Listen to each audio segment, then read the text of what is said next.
Welcome back, Filmholics. My name is Kyle Kirk, and in show you find anything and everything filmmaking. So if you guys want more of that, well, I upload weekly on Fridays. So check those out and consider subscribing. Click that notification bell for more videos. But let's get on with the rest of the video. In this video, we're going to be reviewing this lens, this Samyang 24mm f2.8 E-mount lens. First thing I'm going to show you guys is what this lens can do. So here's some examples.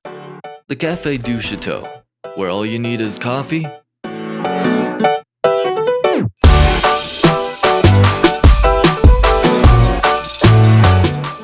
some water,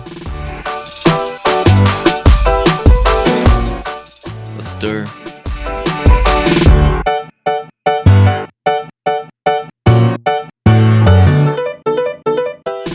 and a lot of hours.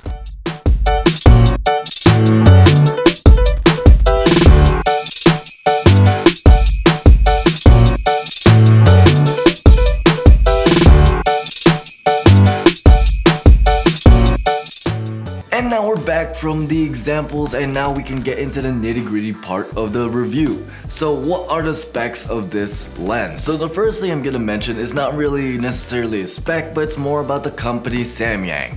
It's actually a kind of sister partnership company to Rokinon, you know, the Cinelens company. Yeah, they also make this cheaper brand. I like to think of it as the great value Rokinons. But now that I got that out, it's time for the actual specs of the lens itself. So it's a prime lens, which means it's only gonna be at 24mm, but that is actually a really good focal length for a wide angle. So if you're doing something like landscape photos or etc., then this is actually pretty decent for you. Or if you're also doing YouTube, I'll talk more about this in a bit, but yes, it is a fixed lens. Now the other thing, it's also f2.8, which is not, you know, it's not gonna be the best depth of field like a 1.4 or anything like that, but this is a Sony camera, so it could still deal with the low light. It's still really decent at that, and it's not gonna be as expensive as a $1,500 like lens that is a 1.4 aperture. So honestly, for the budget, this is amazing. Another thing to note is that this is for the full frame format. Now, it can be attached to the lower sized cameras, you know, the APS-C and whatnot, but it won't have the same focal length. It'll be mostly closer to like a 40 or closer to a 30 something, just because of how well it works with the sensors. It's also gonna have lower distortions on the side. For example,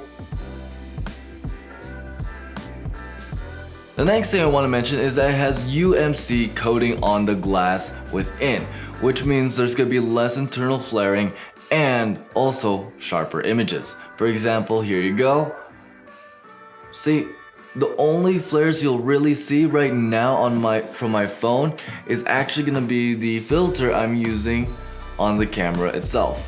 But other than that, it's mostly no flares. See?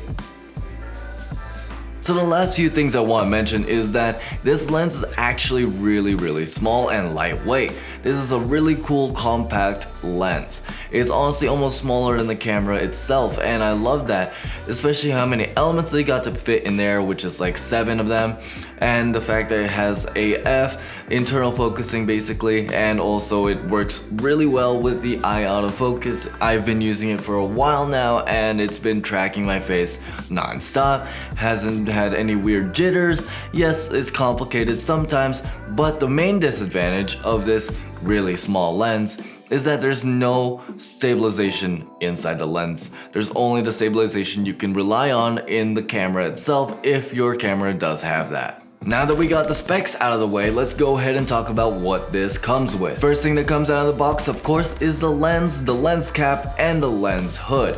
Now it also comes with a sturdy lens pouch if you are going to be carrying it around anywhere and you don't really have like a backpack that's sturdy or anything like that. That is actually honestly really useful.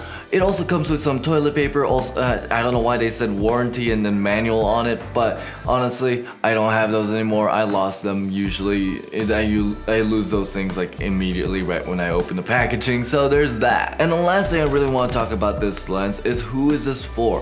Who is this lens made for. Now I personally think that this lens is for people who like to travel or adventure, but also doesn't mind having to stay inside and having a stable shot. Honestly, this is also good for video and photo, so you could use it for either in landscapes or in YouTube videos. I'll talk more about that in just a second. But yes, as long as you're not doing super complicated shaky shots, unless that's what you're going for, but something this light is gonna be very hard to control.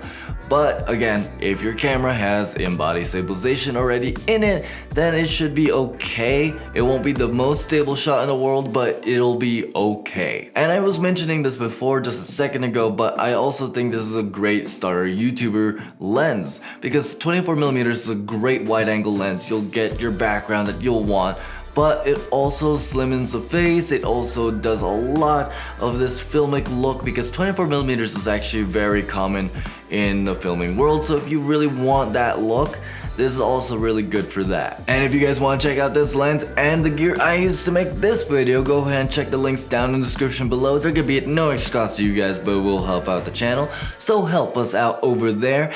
And if you guys want to check out all my other reviews, go ahead and check this playlist right up here. And also don't forget to like and subscribe for more filmmaking stuff, and dream on.